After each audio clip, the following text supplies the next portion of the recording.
I am Richard Cortez. I am 81 years old.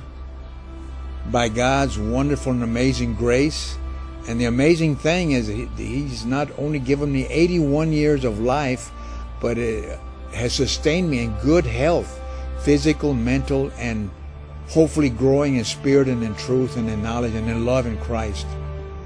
And I have to say at this point, with all sincerity and reverence, that I have been crucified with Christ. It is no longer I who live, but Christ lives in me. And the life which I now live in the flesh, I live by faith in the Son of God who loved me and gave Himself up for me. I have to say and admit that I am a sinner saved by grace. I lived a long time, many years, in the church. In fact, I remember from the very beginning, as a young child, sleeping on the floor in front of my parents in a large Assembly of God church, where there was stomping and yelling and praising, and my Aunt Lolita pounding on the piano, and foreign languages being spoken, and I would put myself to sleep on Sunday nights, and it seemed like an endless thing. People would not go home. It was just continuous, and this is the way I would put myself to sleep. And this is where my parents were married, and this is my roots.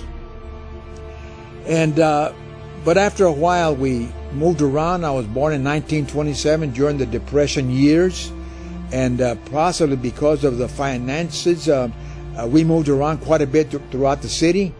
But my dad was always insistent that we go to church. No matter where we moved, we attended several churches. Sometimes they were close to the home and sometimes not. But my dad was very conscientious that it was important to attend church.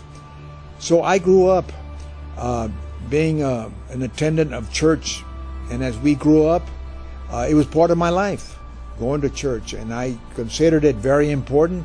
It was a habit and a tradition that my dad started us out with, and I appreciated that very much.